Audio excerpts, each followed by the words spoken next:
I went to the door, and it's the police.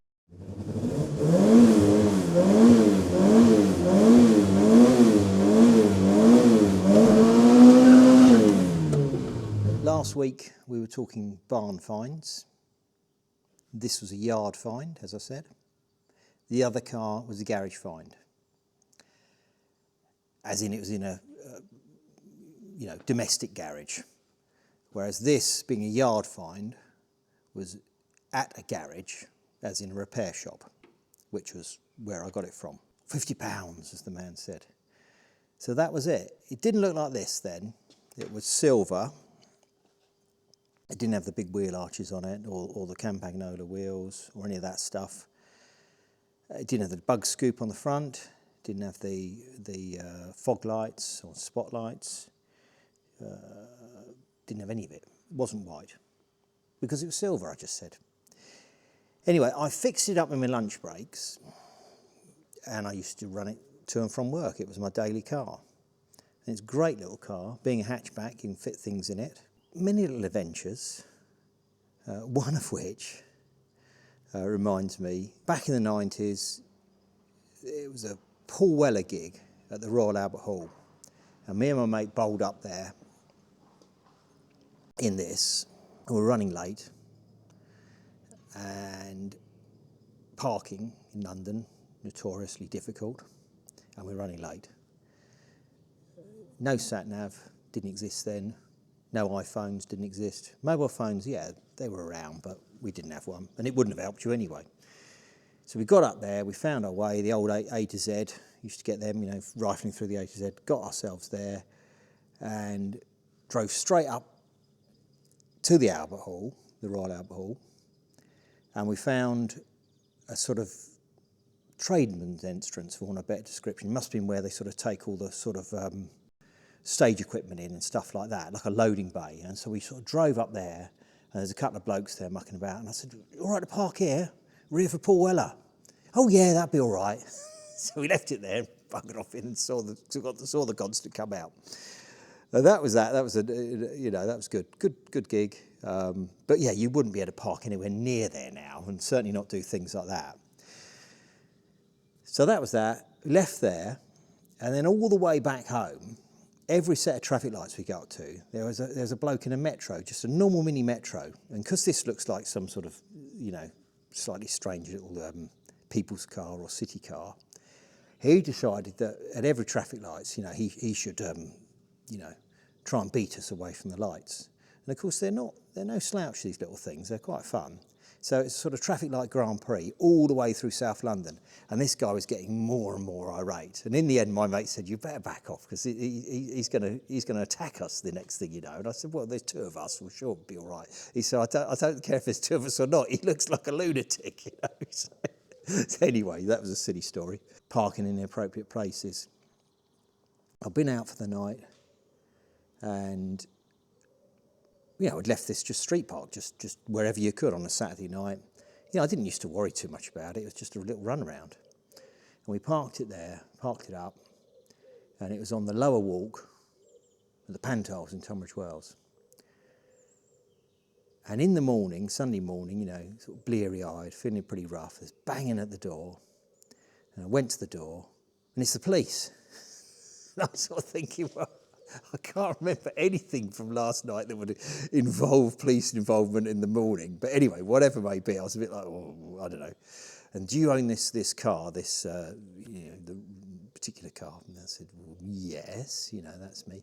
Well, we want you to move it because there's a military band on, and it's a bomb threat. And I said, well, it's not a bomb threat, it's me, it's my car. And they said, well, we don't care. The bomb squad are going to blow it up if you don't move it. So you've got to move it now. And I said, well, I could do with having some breakfast and just, I'll come down later on. They said, no, not later on now. Come with us. And I said, yeah, but, it's been a heavy night. I shouldn't really be getting in the car and driving. We don't care about that. We just want you to move it. So I have to get into the back of this police car. All the curtains are twitching, thinking, what's going on there? What's he been up to? And that was it. But anyway, I'll tell you a bit about the car. 1050cc pushrod engine. This is the ABARTH 70 horsepower. So this is the second iteration. The first was the 58 horsepower. They're a little bit more desirable, although these ones are, you know, also quite sought after now. Now, when I got this car, these things were still very, very cheap and affordable in Italy. They made a lot of them. They say 1.25 million of A112s, but not all were Abarth by any means. But they, you know, it was probably one of their better selling products. They probably sold more of these back, you know, back then.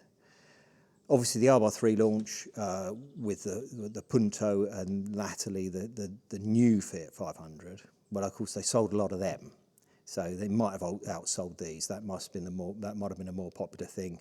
But back in the day, this was probably one of the models they sold the most of. Everyone's favourite Uncle Adone one and so on. So you could pick them up quite cheap. So I wasn't very precious about it when I got it. And I used it for a year and then laid it up in a barn where I used to keep things. And a friend of mine said, oh, you know, we ought to turn it into a hill climb sprint car, which is what we did, which is what you see now. It's got a gas adjustable suspension on it. It's still running the leaf spring on the back, the transverse leaf spring. We put the Campagnola wheels on it, which meant making the wide arches. I hand formed them in aluminium. So the bit on the bodywork itself is a steel, the L section, and then the actual arch itself is aluminium. Then wide edge. Wide edge is like the top of a bucket, you know, where you put the wire around it, you know, way of finishing things. Bug catcher I made, that has a sort of biscuit tin affair underneath it that sort of ram air effect to push cold air straight into the carburettor.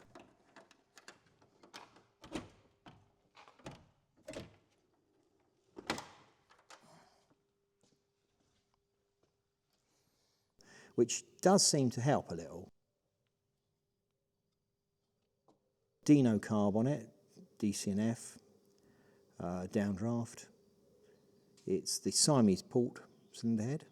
So it's not an 8-port, it's just the Siamese port as they came, but we hogged it out a bit so it could take this bigger carb. So it's fairly normal. Put a 5-speed gearbox in it. These came with 4-speed. Now you have to notch the chassis rail slightly to put the 5-speed in it. The reason I use a 5-speed was that we drive it to and from events, and it was useful to have a sort of 5th gear for cruising, although on an event you never change up into 5th, you don't use it. So, which begs the question, is it worth going back to 4-speed? We got a limited slip diff. This is the sort of oscillating pellet style diff where they sort of oscillate over. Anyway, it's not clutched. It's a different type of diff. Anti-roll bar, 22mm anti-roll bar. That was made for me by Harvey Bailey Engineering, who used to do a lot of Rolls-Royce suspension tuning, but also a lot of 105 Alpha suspension tuning. He was the guy for all that back in the day, but you know, it's sort of long gone now. I think the firm still exists, but not under his you know, control anymore. I think he sold it and retired many, many years ago. They still do the Rolls-Royce stuff, but I don't think they get too involved with 105 Alphas because there's plenty of other people doing that. Although I'm not entirely sure that some of the other guys doing Alpha bits aren't using, you know, developments of his old kits. I don't know about that. So it's you know, that's what it is. Disc brake conversion on the back, so sort of like your Fiat X19 style disc brake conversion. That was a thing back in the day.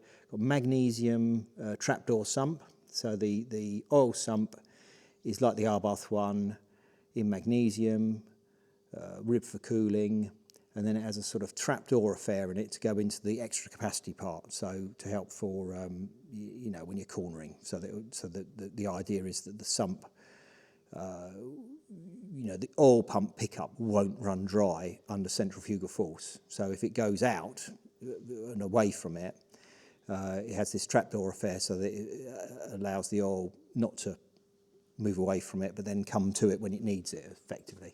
Not a very good description, but you know, look it up, you'll work it out. Laminated front screen, I think. Is it laminated? Yeah, I'm sure it is. You have to have you have to have laminated rather than toughened for these events. So we had to get that. Obviously, roll cage harnesses, racing seats, just a bit of fun.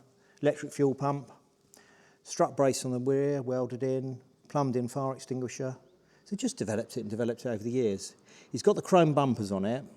and the chrome headlight bezels to emulate the earlier cars, because there is a prototype on a Series 1 which was a Radiale, so it had the old TCR Radiale engine in it, and nice looking thing. And I'm sort of emulating that. It's not a replica of that, it's a nod towards it. It's a bit like a what if they did build that car and then did a Series 2 version. You know, there'd be a bit more 1970s, so hence the rivets holding the arches on, and that sort of style looks more like, you know, maybe the 124 ABARTH, you know, works cars, you know, emulates a development, you know, a what if. So that's it. Oh, and the blue car. You probably want to know about the blue car. The blue car, I've moved on to a friend of mine, Francesco, who mainly does Fiat 500s and stuff like that. He's not afraid of getting amongst it with a welding torch, so he's the right man for the job. So look him up, Garage Classico. He's got it, and perhaps we can do some follow-on videos with what he's doing with it. But it will be saved, and that was the important thing, that, you know. But for me, I've got this. I haven't got time to do another one.